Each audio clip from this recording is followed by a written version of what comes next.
મેં છે ને જિંદગીમાં કોઈ દિવસ એકલા ઊભા મેં છે ને ક્યારે બી ખાધું નહીં કોઈ બી વસ્તુ ટેક્સી કેમ કે છે ને એકલા ખાવાનું થોડી વિયર્ડ ફીલ થાય. મારી બધી ઈચ્છાઓ પૂરી કરીશ કેમ કે છે ને સ્કૂલના ટાઈમથી અમે લોકો છે ને પફ ને કેક અહીંયા ખાઈએ. બટ મોમોઝ એક એવી વસ્તુ છે ને જે જોઈને મોઢામાં પાણી આવી જાય, ચટણી સાથે ખાઈએ ને હા હા હા હિચકાતું નહીં. એટલો મોટો ખજાનામાં મૂકી રાખેલો છે. સી તમને ખોલીને બતાવવાની છું. So hey guys welcome back to my YouTube channel. તો હું તમને એક બહુ જ મોટી અપડેટ આપી દઉં કે મમ્મી લોકો પહોંચી ગયા છે દ્વારકા અને પપ્પા બી ગયા છે. 2 દિવસ પહેલાં પપ્પા બાય કાર લઈને ગયા હતા. પપ્પાને દર્શન બી થઈ જશે ને આવતા આવતા મમ્મીને લઈને બી આવશે. તો બિગ અપડેટ આ હતી કે મમ્મી લોકો બહુ જ સારી રીતે પહોંચી ગયા છે, કોઈ જ તકલીફ વગર. લોકો આજે પહોંચ્યા છે અને કાલે લોકોની ધજા છે, તો કાલે જે લોકો નીકળી જશે પાછા આવવા માટે. મારો આ સેકન્ડ લાસ્ટ ડે છે. આફ્ટર પછી હું જતી રહીશ સુરત અને હું થઈ ગઈ છું રેડી કેમ કે હું જઉં છું કાનાના પાર્લરે આણંદ. કેમ કે બહુ ટાઈમથી હું અહીં આવી છું તો મારે આઈબ્રો ને થોડું પાર્લરનું કામ બાકી છે તો એ કરાવવાનું છે. તો કાનાને બી મળી લેવાશે મારાથી કેમ કે નવરાત્રી પછી એને મળવા જ નથી ગઈ અને મારે ટાઈમ જ એવો નહીં મળ્યો આટલા 10થી 15 દિવસમાં કે હું આણંદ જઈ શકું. મારે જવાનું છે એક્ટિવા લઈને એટલે તાપ બી બહુ બહાર છે કેમ કે હું ભર બપોરિયામાં જઉં છું તો હું જલ્દી જાઉં તો જલ્દી પાછી આવું કેમ કે ભાઈ એકલો છે ઘરે. ત્યારથી પસીના મને આવે છે. આઈ ડોન્ટ નો કે હું એક્ટિવા પર કેમ નહીં જઈશ. તો પહેલાં તો હું તૈયાર થઈ જાઉં થોડી ઘણી અને થઈ તો ગયો જ છું બટ મારે સોક્સ નહીં પહેરવાનું બાકી છે તો હું તમને ત્યાં જઈને પછી મળું.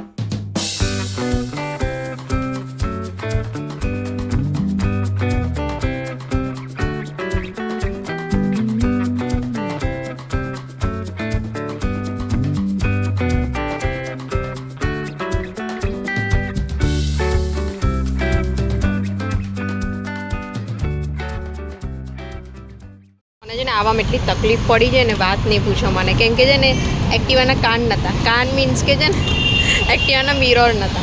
મને છે ને મિરર વગર બિલકુલ બી એક્ટિવા ચલાવતા નહીં ફાવે. યાર ડેકી બી ખુલતી નહીં કેમ કે છે ને પાછળનું દેખાય જ નહીં મને. તો એક્ટિવા ચલાવવામાં એટલી તકલીફ પડી છે ને મને અને પ્લસ રસ્તો એટલો સુમસામ હતો ને તો એટલી કંટાળી ગઈ છે ને હું આવતા મને છે ને 45 મિનિટ્સ થાય અહીંયા આવતા બટ તો બી ટાઈમ કાઢીને આવી ગઈ છું. આજે પહેલાં આઈબ્રો કરાવી છે. સી હું કાનાની છે ને વેઇટ કરું છું. ઓલવેઝ જ્યારે હું આવું તો કાનો હોય જ નહીં ઘરે અહીંયા. સાચી વાત કહું આટલા બધા માણસો જોઈને એટલું સારું લાગ્યું. 15 દિવસથી જો હું ઘરમાં હતી આજે બહુ જ રિલેક્સ ફીલ થયું મને.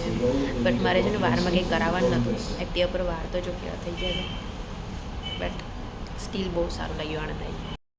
કાનાને મળી અને હું નીકળી ગઈ છું. એ અમે લોકો છે ને બેઠા બહુ વાતો કરી બટ પછી છે ને થોડું કામ આવ્યું તો એ જતો રહ્યો અને હું બી જઉં છું ઘરે. બટ એ પહેલાં હું જઈશ વડાપાઉં ખાવા. બહુ ટાઈમથી વડાપાઉં ખાવા છે તો વડાપાઉં ખાઈ અને પછી જઈશું ઘરે. ભાઈને બી ફોન કરીશ કે એને ખાવો છે કે નહીં તો એના માટે બી લેતી જઈશું બટ પહેલાં હું તો ખાઈ લઉં. મેં છે ને જિંદગીમાં કોઈ દિવસ એકલા ઊભા મેં છે ને ક્યારે બી ખાધું નહીં કોઈ બી વસ્તુ.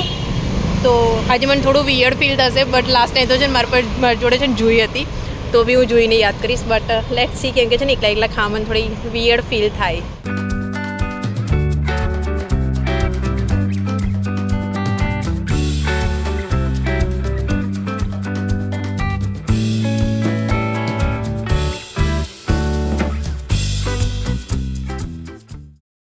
મારી બધી ઈચ્છાઓ પૂરી કરીશ. મેં છે ને વડાપાઉં તો ખાલી દો છે ને પફ લેવા આવી છું બટ આજે છે ને મારી બધી ઈચ્છાઓ પૂરી કરવાની છે કેમ કે 2 દિવસમાં જવાનું જ પાછું ઘરે. આ મઝદા બેકરી છે મેં આમાંથી છે ને પફ પેક કરાયા છે. એક કેક પેક કરાવી છે કેમ કે છે ને સ્કૂલના ટાઈમથી અમે લોકો છે ને પફ ને કેક અહીંયા ખાઈએ છીએ. હું તમને છે ને ઘરે જઈને બતાવીશ કેમ કે મેં વડાપાઉં હમણાં જ ખાધા છે એટલે મેં પાર્સલ કરાવ્યું છે. તો હવે ઘરે જઈને તમને પછી મળીશું. તો હું આવી ગઈ છું ઘરે અને છે ને રસ્તામાં એટલી જીવાતો ઉડતી હતી ને બાપરે. અને હું છે ને ભૂલથી માસ્ક લાવવાનું ભૂલી ગયેલી સુરતથી કેમ કે મને યાદ નહોતું કે હવે મારે આણંદ જવાનું બી થશે અને જ્યારે બી આવું છું તો હું જઉં છું જ આણંદ બટ તો બી હું ભૂલી ગઈ છું. અને તો અહીંયા મેં છે ને ચા મૂકી દીધી છે. અહીંયા હું છે ને તમને બતાવી દઉં કે હું આણંદથી શું લઈને આવી છું. અહીંયા હું બ્રાઉન બ્રેડ લઈને આવી છું મઝદા બેકરીની એ બી મઝદાનો પફ ને હું તમને કેક બતાવીશ જ્યારે ખાઈશ ને ત્યારે હમણાં પેક છે તો હું થોડી ફ્રીજમાં મૂકી દઉં તો થોડી ઠંડી થાય કેમ કે ઠંડી થાય ને તો સારી લાગે. તને મેં ફ્રીજમાં મૂકી દીધી. અહીં ભાઈ માટે એક વડાપાઉં લઈને આવી છું. તો હું અહીંયા ખાઉં છું મઝદાનો પફ અને ચા. જ્યારે અમે લોકો છે ને સ્કૂલમાં હતા ને સ્કૂલમાં ત્યારના પફ તમે કોઈને બી પૂછજો આણંદના મઝદાના પફ કેવા હોય છે બધાને જ ખબર હોય છે કે બહુ જ સારા અને બહુ જ જૂના જાણીતા છે એમ. તો એક તો શ્રીજીનો વડાપાઉં અને મઝદાનો પફ બહુ જ મસ્ત. અને બીજી એક વાત કે પપ્પાનો છે ને હમણાં ફોન આવ્યો, અમારી વાત થઈ હમણાં. પપ્પા લોકો છે ને રૂકમણીના મંદિરે હતા ત્યાં દ્વારકા. તો અમારી ધજા છે ને એકચ્યુઅલી કાલે ચડવાની છે 10 વાગે.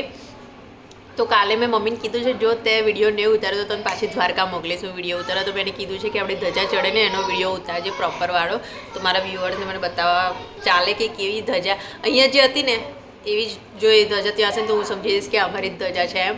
તો મમ્મીને કીધું છે વિડીયો ઉતારવાનો. તન રિક્ષામાં શાંતિથી ફરે છે, ત્યાંની જે લોકલ છગડો કહેવાય એને, તો ત્યાં છગડામાં મીના ફોઈ, શીતલ કાકી, મમ્મી અને પપ્પા 4 જણા છગડામાં ફરે છે. ફૂલ એન્જોયમેન્ટ ચાલે છે ને અહીંયા આગળ હું ઘરે.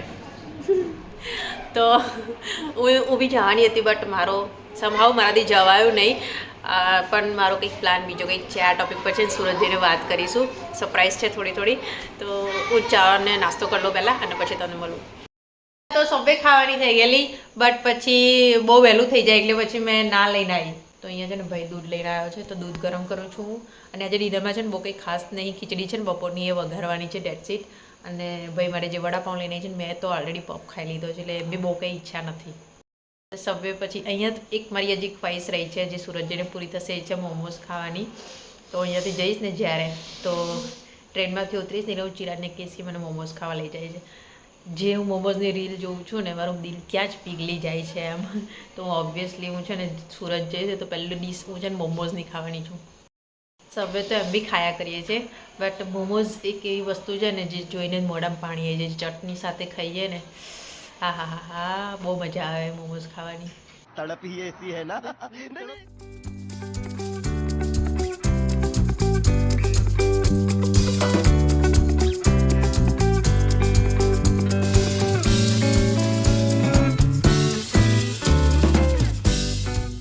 મેગીની સ્મેલ એટલી મસ્ત આવે છે બટ મારું પેટ એટલું ફૂલ છે ને કે મારાથી ખવાય એમ છે ને. તો હું કંઈક ખાવાની જ નહીં, રાતે છે ને પેલી કેક ખાઈશ.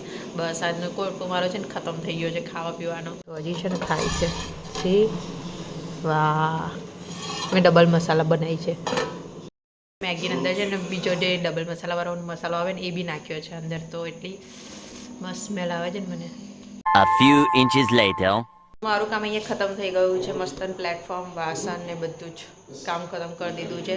હવે હું શાંતિથી બેસીશ અને ટીવી જોઈશ. કેમ કે ભાઈ ગયો છે તબેલે કૂતરાઓને એને ખાવા આવવા માટે. જે સવારે ભાવનાબેન રોટલાની બધું બનાવીને લઈ જાય ને તો એ અત્યારે ખવડાવવા લઈ જાય. તો અહીંયા બેસી શાંતિથી ટીવી જોઈશ. મમ્મીને બી વિડીયો કોલ કરીશ કે શું કરે છે જોવો. તો બેઠા છે ને રાતે દ્વારકામાં છે ને અત્યારે ઘૂમતી જ બેઠા હોય. કેમ કે મંદિરમાં અંદર ફોન અલાઉ નથી હોતો. હા, હું તમને કહેવા ભૂલી ગઈ, મંદિરમાં અંદર ફોન અલાઉ નથી હોતો એટલે મમ્મી છે ને બહારથી જ વિડીયો એને શૂટ કર્યો છે અને મને કીધું કે મેં બહારથી જ વિડીયો ઉતારીશ એમ. તો અત્યારે બેઠા હશે ઘૂમતીએ તો એમની જોડે વાત કરી લો. તો હું છે ને લઈને બેઠી હતી નેલ પોલિશ જે મારી બેન લઈને આવી છે આ વાળી. કેમ કે મારા નેલ્સ છે ને એક તો નીકળી ગયા હતા અને મને ઉપરથી હાથ છે ને બહુ જ ખાલી લાગતો હતો. તો મેં છે ને નેલ પેન્ટ લીધી હતી. હા, મતલબ પહેલાં બીજો કલર ટ્રાય કરેલો બટ પછી મેં યુઝ કર્યો બટ સહેજ બી મને બિલકુલ બી મજા નહીં. કેમ કે આ નોર્મલ નેલ પોલિશ હોય છે ને તો એકદમ સુકાઈ જાય છે. તો બીજો કોટ મારવાનો આમ ટ્રાય કરું એટલા તો પેલું સુકાઈ જાય ને એકદમ વિયર્ડ લાગે છે. તો મને બિલકુલ બી મજા નહીં આવી આમાં. કેમ કે હું પેલી જેલ પોલિશ યુઝ કરતી હોઉં છું ને એટલે આમાં મને બિલકુલ બી નહીં મજા આવી. તો હું આને કરીશ રિમૂવ. આ મમ્મીને ચાલે એવી છે તો આને હું કરીશ રિમૂવ. ત્યાં જઈ અને મારા નેલ્સ બનાવીશ તો એ મેં નેલ્સ રિમૂવ કરી દીધા છે. અને હા, આના માટે જ હું છે ને આજે ગયેલી કાનાના ત્યાં. એકચ્યુઅલી ખબર નથી મને બટ એણે મને કીધું. અમે લોકો કન્વર્ઝેશન કરતા હતા ને તો એ વાતોમાં હું બ્લોગ શૂટ કરવાનું ભૂલી ગયા એની જોડે કે એ બી છે ને નેલ સ્ટુડિયો ઓપન કરે છે એના સલૂનમાં. તો એના વિશે અમે લોકો વાતો કરતા હતા. તો વાતો કરતાં અમે લોકો છે ને બિઝનેસ લાઇનમાં ઘૂસી ગયા નેલ્સના. તો એના મને જેટલી ઇન્ફોર્મેશન ખબર છે ને એ બધું વાતો કરતા હતા અમે લોકો. નેલ્સમાં આ થાય તેમ થાય. તો એના સ્ટાફ જોડે બી બધી વાતો કરી કે એનું થોડું સ્ટાર્ટઅપ છે નેલ્સમાં. તો એ બધી વાતો કરતા હતા અમે લોકો. તો એના ચક્કરમાં હું વ્લોગ શૂટ ના કરી શકીને પછી એને કામ આવી ગયું. તો આવું કંઈક ત્યાં સીન થયો હતો. હું આશા કરું છું કે કાનાનું નેલ્સનું કામ બહુ જ આગળ વધતું જાય અને બહુ મોટો ખાલી નેલ સ્ટુડિયો ઓપન કરે. હું બી ત્યાં જઈશ નેલ્સ કરાવવા માટે. મારું તો આ પ્લાન સક્સેસ ગયો નહીં તો હવે આને મૂકી દઈશું. અને જેને ઠંડી ચાલુ થઈ ગઈ છે ભાઈ, બહુ જ જબરજસ્ત અહીંયા તો ઠંડી ચાલુ થઈ ગઈ છે. હવે સુરત જઈશ તો ખબર પડશે કે સુરતમાં ઠંડી છે કે નહીં. એટલે આજે મેં છે ને ફૂલ સ્લીવનું ટી શર્ટ પહેર્યું છે અને એક પર પંખો કર્યો છે મેં બટ ઠંડી બહુ જ ભયાનક ચાલુ થઈ ગઈ છે અહીંયા આગળ. નેલ પોલિશ તો છે ને કંઈ જ નથી. મારા મમ્મી જોડે છે ને મારા કરતાં બી નેલ પોલિશો વધારે છે. એટલો ખજાનો મૂકી રાખેલો છે ને. અને હું તમને બતાવું કે ખજાનો બી કેવી પેટીમાં મૂકી રાખેલો છે, જે છે ને મારાથી બી ઉચકાતું નહીં. એટલો મોટો ખજાનામાં મૂકી રાખેલો છે. સી આ છે ને નેલ પોલિશનો પિટારો, જે તમને ખોલીને બતાવવાની છું. આ બી હજી અડધી લાગે છે મને. મારા જોડે બી આટલી નેલ પોલિશો નથી. તો મારા મમ્મી જ બિઝનેસ કરે છે નેલ્સનો. સી જોઈ લો તમે લોકો, બધી જ જાતની તમને નેલ્સ જોવા મળશે, ગ્લિટરથી માંડી અને બધી જ કેક અલગ અલગ જાતની બધી જોવા મળશે અને બધા જ કલર જોવા મળશે, જેમાંથી મારી મમ્મી એક બી નથી કરતી. બહુ જ અલગ અલગ કલર છે. અને ગ્લિટર બી બધી જ જાતની જોવા મળશે. જો સ્ટારવાળી બી છે, આમાં છે ને સ્ટાર છે અંદર. જો છે કંઈક પિટારો મમ્મીનો નેલ્સનો, જે મને બોલવાની છે, જો હું બતાવીશ ને તો. યલો કલર બી છે. એવું લાગે છે કે કોઈ છે ને માઝા ભરી રાખી છે અંદર. બહુ જ ડેન્જર કલર છે આ. આને મૂકી દેવામાં આવશે. મને એવું લાગે છે કે આનાથી બી વધારે હશે મમ્મી જોડે, બટ હમણાં તો મને આ જ મળ્યો છે. અને જે છે ને 9 વાગ્યા છે અને હું એટલી કંટાળું છું ને. કાલથી મમ્મી આવી જશે યે, તો બિલકુલ બી કંટાળો નહીં આવે મને, કેમ કે એક દિવસ મમ્મી જોડે મને રહેવાનું મળશે. અને જ્યારથી પપ્પા ગયા છે ને ત્યારથી આ બેડ અને આ બેડ હું છે ને ભેગા કરીને સૂઈ જાઉં છું. તો હું એટલી મસ્ત આરામથી સૂઈ જાઉં છું ને કે મને કોઈ ટેન્શન જ નહીં કે આમ પડી જાઉં કે આમ પડી જાઉં. એક સિંગલ સિટીમાં હું સૂઈ જાઉં ને તો મને એવું ફીલ થાય કે આ બાજુ પડી તો નહીં જાઉં ને. તો હું 2 દિવસથી છે ને એવી સૂઈ જાઉં છું અહીંયા આગળ. તો ટાઈમ થઈ ગયો છે મારે બેડ બનાવવાનો અને કેક ખાવાનો. હવે તો ભૂલી જ ગયેલી, મગજમાંથી નીકળી ગયો કે કેક ખાવાની છે. તો અહીંયા હું ટીવી ચાલુ કરીશ પાછું. મેં નેલ પોલિશના ચક્કરમાં ટીવી બંધ કરી દીધેલું. તો હું ટીવી ચાલુ કરીશ અને કેક એન્જોય કરીશ મારી.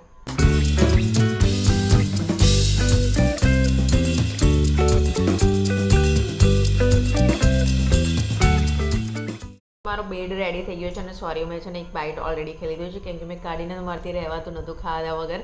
તો આની સ્ટોરી કહું તમને કે અમે લોકો જ્યારે સ્કૂલમાં હતા ને ત્યાં ઓફકોર્સ હું આણંદ વિદ્યાનગરમાં, મારું સ્ટડી આણંદ વિદ્યાનગર થયું છે. બટ જ્યારે બી લોકો સ્કૂલમાં હતા તો 5-6 રૂપિયાની મળતી હતી. અને અત્યારે મેં છે ને આજે એની પ્રાઇસ બી નહીં પૂછી, કેમ કે જે વસ્તુ ગમે ને આમ લાઈક ખાવાની વસ્તુ ગમે ને તો એમાં છે ને હું ક્યારેય પ્રાઇસ નથી જોતી. મતલબ જે ગમે નહીં ખાઈ લઉં છું એમ.